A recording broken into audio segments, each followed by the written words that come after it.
America అధ్యక్షుడు Saudi పర్యటనలో ఉన్నారు. సౌదీ పర్యటనలో ఉన్న అక్కడ రాజులతో కలిసేసి సంచలనాత్మకమైన నిర్ణయాలు తీసుకోవడం జరిగింది మోడీ.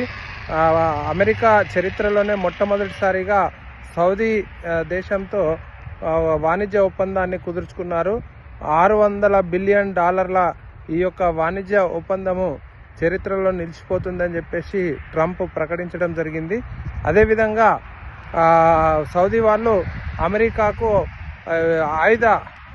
ఏదైతే యుద్ధం వస్తే అత్యవసరంగా ఉపయోగించే ఆయుధాలను కూడా వాళ్ళు $135 బిలియన్ ఆయుధాలకు సంబంధించిన ఆర్డర్లను అమెరికాకు ఇచ్చినట్లు ఇప్పటివరకు వాళ్ళు సౌదీ అరేబియాలో జరిగిన అంశాలను అమెరికా అధ్యక్షుడు ఆఫీసు ప్రకటించడం జరిగింది. అమెరికా నుండి శ్రీనివాస్, K6 న్యూస్.